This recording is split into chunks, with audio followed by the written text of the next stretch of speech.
Hello, my name is Sarah Colbreth, and today I'm going to be talking to you a little bit about e-commerce in Brazil. To get started, I'm going to give you some background information on Brazil. As many of you may know, Brazil is the largest country in South America. It is a federal republic, and the capital is Brasilia. The president is Dilma Rousseff. The official language is Portuguese. The population is approximately 205,716,890 people. The currency is the real. The economy. Brazil's gross domestic product is 2,282 trillion US dollars. Real GDP growth rate is 2.7%. GDP per capita is 11,600. Inflation is 6.5%. Some agricultural products that Brazil produces include coffee, soybeans, wheat, rice, corn, sugarcane, cocoa, citrus, and beef. Some industrial products that Brazil produces include textiles, shoes, chemicals, cement, lumber, iron ore, tin, steel, aircraft, and motor vehicles. Trade. Exports in Brazil reach $250.8 billion each year. Brazil exports to China, the United States, Argentina, the Netherlands, and Germany. Exports include iron ore, soybeans, transport equipment, footwear, coffee, and automobiles. Imports are $219.6 billion each year. Brazil imports from the United States, China, Argentina, Germany, and South Korea.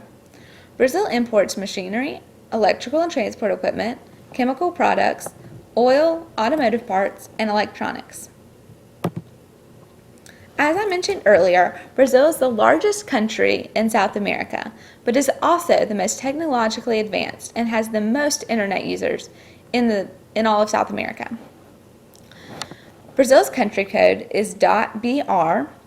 Brazil has approximately 23.79 million internet hosts and 75.982 million internet users. Brazil ranks 5th in the world in internet usage.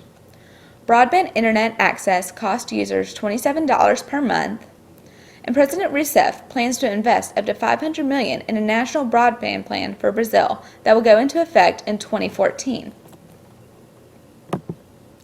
E-commerce in Brazil.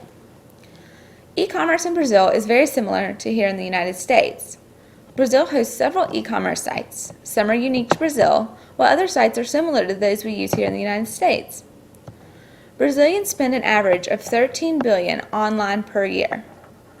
Some examples of e-commerce sites in Brazil are ecloset.com.br, which is a company that sells women's clothing. Pex Urbano is a site very similar to Groupon. Users can get on and find products that they buy on a regular basis and print off coupons. Melu's is a site that provides users many services. Netflix, a site that we are familiar with here in the United States, is also available in Brazil. However, the movie choices are going to vary a little bit just based off the language. E-commerce sites in Brazil also advertise like they do here in the United States. Facebook, Twitter, and many other social networks are very widely used in Brazil, and these e-commerce sites will use those social networking to get their name out there. Censorship is a major issue in Brazil. Brazil ranks in the top 10 for countries who mandate censorship on the internet. The Brazilian government has enacted many laws that that are strict on censorship. The Azredo law enforces the restrictions set by the Brazilian government against file sharing and the use of copyrighted works on the internet.